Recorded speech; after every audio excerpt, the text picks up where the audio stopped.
சண்டேனே தூங்குறதுக்கு முன்னாடி கரெக்டாக மார்னிங் 4:30க்குலாம் எழுந்திரிச்சணும்னு நினச்சி தாங்க தூங்கினேன். ஆனால் மண்டே மார்னிங் அப்படியே ஆப்போசிட்டாக ஹஸ்பண்ட் தாங்க என்னை எழுப்பி விட்டாங்க. 6:30க்கு தான் எழுந்திரிச்சேன்.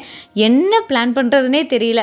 கைவந்த கலர் நம்மளுக்கு சாம்பார் தாண்டா அப்படின்னு சொல்லிட்டு கதம்ப சாம்பார் தாங்க ரெடி பண்ணியிருந்தேன். எனக்கே கொஞ்சம் போரிங்காக இருக்க மாதிரி இருக்குது டெய்லி ப்ரௌனி வீடியோஸ் போட்டு. ஸோ அதனால் இனிமேல் ஒரு நாள் மினி விலாக், ஒரு நாள் வந்து பார்த்திங்கன்னா ப்ரௌனி வீடியோஸ் வரும். அந்த மாதிரி பிளான் பண்ணியிருக்கேன். உங்களுக்கு இது ஓகேவான்னு சொல்லிட்டு கீழே கமெண்ட் பண்ணுங்கள்.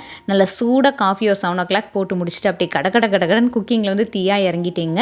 முந்தின நாள் நைட் வந்து பார்த்திங்கன்னா கருப்பு கவுனி அரிசி இட்லி தான் ரெடி பண்ணியிருந்தேன். மாவு வந்து 1 பங்கு கவுனி அரிசிக்கு வந்து 2 பங்கு இட்லி அரிசி சேர்த்துட்டு 3/4 டம்ளர் உளுந்து சேர்த்து அரைச்சி பாருங்கள். இட்லி நல்லா சாஃப்டாக மெத்துன்னு வரும். இந்த இட்லி பாட் வந்து பசங்களுக்காகவே மீஷோலேருந்து ஆர்டர் பண்ணி வாங்கியிருந்தேன். இதில் வந்து 2 இட்லி தட்டு, ஒரு mini idli plate, 2 momo steamer, ஒரு இடியாப்ப தட்டு வரும். செம சூப்பரான ஒரு ப்ராடக்ட்டுங்க. முடிஞ்ச லிங்க் வந்து பார்த்திங்கன்னா நான் கம்யூனிட்டி டேப்பில் கொடுக்குறேன்.